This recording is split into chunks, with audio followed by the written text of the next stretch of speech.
Πολλοί νομίζουν ότι ο διάλογος είναι απλώς δύο άνθρωποι που συνομιλούν.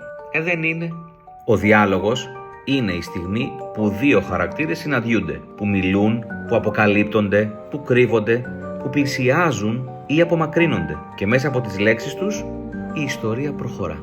Μέσα στο διάλογο, μία φράση μπορεί να αποκαλύψει έναν άνθρωπο. Μία παύση μπορεί να αποκαλύψει ένα φόβο. Στο μάθημα συγγραφής διαλόγου θα δουλέψουμε αυτό ακριβώς το πράγμα. Πώς μιλάει ένας χαρακτήρας, πώς συγκρούονται δύο φωνές και πώς γράφεται ένας διάλογος που δεν ακούγεται γραμμένος, αλλά ζωντανεύει. Γιατί ο καλός διάλογος δεν γεμίζει σελίδες, δημιουργεί ένταση, αποκαλύπτει χαρακτήρες και κάνει τον αναγνώστη να θέλει να γυρίσει σελίδα. Αν θέλεις λοιπόν οι χαρακτήρες σου να μιλούν αληθινά, τότε αυτό το μάθημα είναι το κατάλληλο μέρος για σένα. Σε περιμένω.